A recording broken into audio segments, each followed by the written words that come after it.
ನಿಮ್ಮ ಆರಾಧ ದೈವನ ನಾಮಾಂಕಿರುವಂಥ ನಮ್ಮ ಅಭ್ಯರ್ಥಿ ಪೈಲವಾನ್ ಶ್ರೀನಿವಾಸ್ ಅವರಿಗೆ ನಿಮ್ಮ ಆಶೀರ್ವಾದ ಸಂಪೂರ್ಣವಾಗಿ ಇರಬೇಕು ಅನ್ನುವಂಥ ಮಾತನ್ನು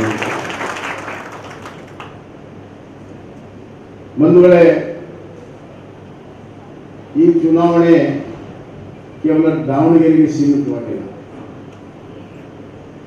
ಈ ಚುನಾವಣೆ ರಾಜ್ಯದ ರಾಜಕಾರಣವನ್ನು, ರಾಜ್ಯದ ಹಣೆ ಬರವನ್ನು ಬದಲಾವಣೆ ಮಾಡುವಂಥ ಚುನಾವಣೆ.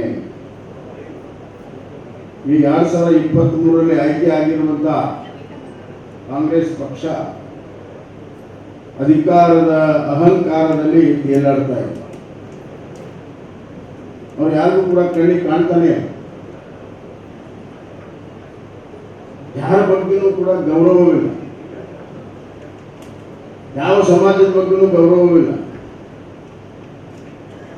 ಅವರಿಗೆ ದೊಡ್ಡ ಪ್ರಮಾಣದಲ್ಲಿ ಬೆಂಬಲ ಕೊಟ್ಟಂತ ಅಹಿಂದ ಸಮಾಜಗಳು, ಅಹಿಂದ ಸಮಾಜಕ್ಕೆ ಸಂಪೂರ್ಣವಾಗಿ ಅನ್ಯಾಯ ಮಾಡಿರುವಂತದ್ದು ಯಾವುದಾದ್ರೂ ಪಕ್ಷ ಸರ್ಕಾರ ಇದ್ರೆ ಅದು ಕಾಂಗ್ರೆಸ್ ಪಕ್ಷ. ಕಳೆದ ವರ್ಷ ನಾವು ಸಣ್ಣ ಉದಾಹರಣೆಯನ್ನು, ಕಳೆದ ವರ್ಷ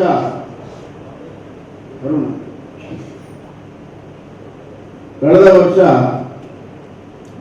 410 ಕೋಟಿ ರೂಪಾಯಿ ಹಿಂದುಳಿದ ವರ್ಗದ ಸಮಾಜದ ನಿಗಮಗಳಿಗೆ ಮೀಸಲಿಟ್ಟಿದ್ರು ಬಜೆಟ್. 410 ಕೋಟಿ. ಈ ಜಾತಿ ಗಣತಿ ಬಂತು, ಪೂರ್ಣ 410 ಕೋಟಿಯನ್ನ ಜಾತಿ ಗಣತಿಗೆ ವರ್ಗಾವಣೆ ಮಾಡಿ ಹಿಂದುಳಿದ ವರ್ಗದ ನಿಗಮಕ್ಕೆ 0, 1 ರೂಪಾಯಿ 1 ನಯ ಕೊಡಬೇಕು. ಎಲ್ಲವೂ ಜಾತಿ ಗಣತಿಗೆ ಮೀಸಲು. ನಾನು ಕೇಳ್ತೀನಿ, ಜಾತಿ ಗಣತಿ ಬರೀ ಕೇವಲ ಹಿಂದುಳಿದ ವರ್ಗಕ್ಕಿದೆಯಾ? ಬೇರೆ ವರ್ಗದ ಜಾತಿ ಗಣತಿ ಮಾಡಿಲ್ವ? ನಿಮ್ಮ ಬಜೆಟ್, ನಿಮ್ಮ ಪಕ್ಷದಲ್ಲಿ ಹಣ ಇಲ್ವಾ?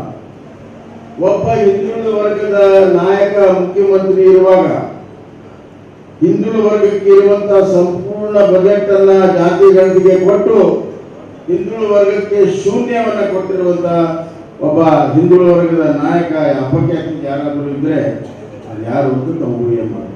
ಸಿದ್ದರಾಮಯ್ಯ. ಮತ್ತೆ ನೋಡಿದ್ರೆ ಅಹಿಂದ ಚುನಾವಣೆ ಬಂದಾಗ ಅಹಿಂದ ಬರೀ ಮುಂದೆ ಬನ್ನಿ. ಚುನಾವಣೆ ಆದ್ಮೇಲೆ ನಾವು ಮುಂದೆ ಹೋಗ್ತೀವಿ, ನೀವು ಹಿಂದೆ ಬನ್ನಿ. ಎಲ್ಲರೂ ಎಲ್ಲ ಸಂದರ್ಭದಲ್ಲಿ ಮೋಸ ಮಾಡಕ್ ಸಾಧ್ಯ ಇಲ್ಲ. ಇವತ್ತು ಆರ್ಯ ವೈಶ್ಯ ನಿಗಮಕ್ಕೆ ನಾವಿದ್ದಾಗ ದುಡ್ಡು ಕೊಟ್ಟ ಮೇಲೆ ಅವನು ಬಹಳ ಅಚ್ಚುಕಟ್ಟಾಗಿ ಅದನ್ನು ನಡೆಸಿದ. ಕಂಪ್ಲೀಟ್ ಡಿಜಿಟಲೈಸೇಷನ್ ಅನ್ನ ಮಾಡಿ ಅರ್ಹರಿಗೆ ಕೊಟ್ಟು ದುಡಿಮೆಯನ್ನ ಮಾಡಿಸಿ 90ರಷ್ಟು ರಿಕವರಿಯನ್ನ ಮಾಡಿ ಅತ್ಯಂತ ಯಶಸ್ವಿಯಾಗಿ ನಡೆಯುತ್ತಿರುವಂತಹ ನಿಗಮ ಅಂದ್ರೆ ಆರ್ಯ ವೈಶ್ಯ ಅಭಿವೃದ್ಧಿ ನಿಗಮ. ಯಾಕಂದ್ರೆ ಲೆಕ್ಕ ಪಕ್ಕ ಇದೆ. ಆದ್ರೆ ಆ ಅಭಿವೃದ್ಧಿ ನಿಗಮಕ್ಕೆ ಪ್ರತಿ ವರ್ಷ ಕೊಡಬೇಕಾಗಿರುವ ಹಣ ಕಳೆದ 2 ವರ್ಷದಿಂದ ಬಂದಿಲ್ಲ. ಒಬ್ಬ ಹಿಂದುಳಿದ ವರ್ಗದ ನಾಯಕ ಮುಖ್ಯಮಂತ್ರಿ ಇದ್ದಾಗ ಹಿಂದುಳಿದ ವರ್ಗಕ್ಕೆ ಅನ್ಯಾಯ ಆಗಿರೋದನ್ನು ನೋಡ್ತೀವಿ.